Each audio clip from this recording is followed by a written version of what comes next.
Good morning to all. Welcome to வெற்றி as academy. நம்ம academy சேனலில் இப்போ எதை பற்றி பார்க்க போகிறோன்னா, 10ஆம் வகுப்பு படித்தவர்களுக்கு ஆர்பிஐயில் ஒரு நிரந்தர வேலை மாத சம்பளமாக 46,000 வரைக்கும் என்ன செய்யுது நம்மளுக்கு கிடைக்குது. ஸ்டார்டிங் சேலரியே 46,000 இருக்குது. சரி, ஆர்பிஐ ஆஃபீஸ் அட்டெண்டட் ரெக்ரூட்மெண்ட் 2026. அதாவது 10ஆவதோட படிப்பை நிறுத்திட்டேன், எனக்கு பெரிய சம்பளம் எதுவுமே இல்லை அப்படின்னு சொல்லி நினைக்கிறவங்களா இருக்கிறீங்களா? அப்போ இந்த வேலை வாய்ப்பை பயன்படுத்திக்கோங்க அப்படின்னு சொல்லி சொல்கிறாங்க. அதுவும் ஆரம்ப சம்பளமே 46,000 என்றால் நம்மளால் நம்ப முடியாது இல்லையா? மொத்தம் 572 பணியிடங்கள் தற்போது அறிவிப்பு வெளியாகி இருக்குது.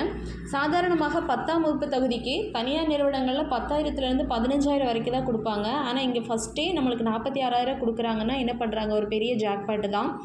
உயர் சம்பளம் அப்படிங்கிறது ஒரு அலுவலக உதவியாளர் பணிக்கு மாதம் சுமார் 46,029 சம்பளம் என்பது பல ஐடி கம்பெனி ஊழியர்களின் சம்பளத்தை விட அதிகம்னு சொல்லியிருக்காங்க.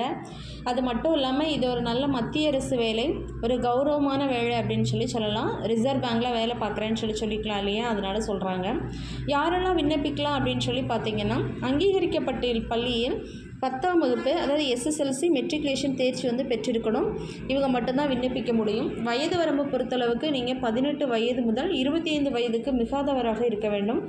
வயது தளர்வு அடிப்படையில் எஸ்சி எஸ்டி பிரிவினருக்கும் 5 ஆண்டுகளும் 30 வயது வரைக்கும், ஓபிசி பிரிவினருக்கு 3 ஆண்டுகளும் 28 வயது வரைக்கும் என்ன செஞ்சுருக்காங்க, தளர்வு அப்படிங்கிறது கொடுக்கப்பட்டிருக்கும்.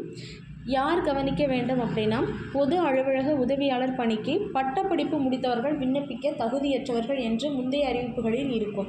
எனவே டிகிரி முடித்தவர்கள் அதிகாரப்பூர்வ அறிவிப்பை ஒரு முறை சரிபார்த்து கொள்வது நல்லது. இது முழுக்க 10ஆம் வகுப்பு முடித்தவர்களுக்கான பொன்னான வாய்ப்பு தான். சரி, எப்படி விண்ணப்பிக்கணும் அப்படின்னு சொன்னால், கீழே உள்ள இணையதளத்தில் என்ன செய்யணும், இந்த ஆன்லைன் மூலமாக விண்ணப்பிக்கணும். பொது பிரிவினர் மற்றும் ஓபிசி பிரிவினருக்கு கட்டணம் 450 + ஜிஎஸ்டி. ஆனால் எஸ்சி எஸ்டி மாற்றுத்திறனாளிகள் முன்னாள் இராணுவத்தினருக்கு வெறும் 50 ரூபாய் அப்படின்னு சொல்லியிருக்காங்க. தேர்வு முறை 2 கட்டங்கள் அப்படிங்கிறது இதில் இருக்குது. என்னென்ன அப்படின்னு சொல்லி பார்த்தோன்னா, ஃபஸ்ட்டு ஆன்லைன் தேர்வு. இது பிப்ரவரி 28 இல்லை மார்ச் 1 என்ன செய்வோம் நடைபெறும். நிலை 2 அப்படின்னு சொல்லும்போது மொழித்திறன் தேர்வு. அதாவது தமிழ்நாட்டில் நம்ம விண்ணப்பிக்கிறோம் அப்படின்னு சொன்னால் கண்டிப்பாக தமிழ் மொழின்னு செஞ்சுருக்கணும், எழுத படிக்க ரெண்டுமே தெரிஞ்சிருக்கணும். இது மிக முக்கியமானது. கேள்வி அப்படின்னு சொல்லும்போது ஃபஸ்ட்டு விண்ணப்பிக்க கடைசி தேதி பிப்ரவரி 4.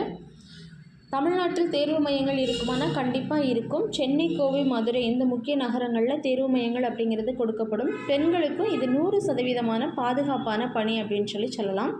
அதே மாதிரி வாழ்க்கையில் நம்ம செட்டில் ஆகணும் அப்படின்னு சொன்னால் 46,000 சம்பளம் தொடக்கம் அப்படின்னு சொல்லும்போது கண்டிப்பாக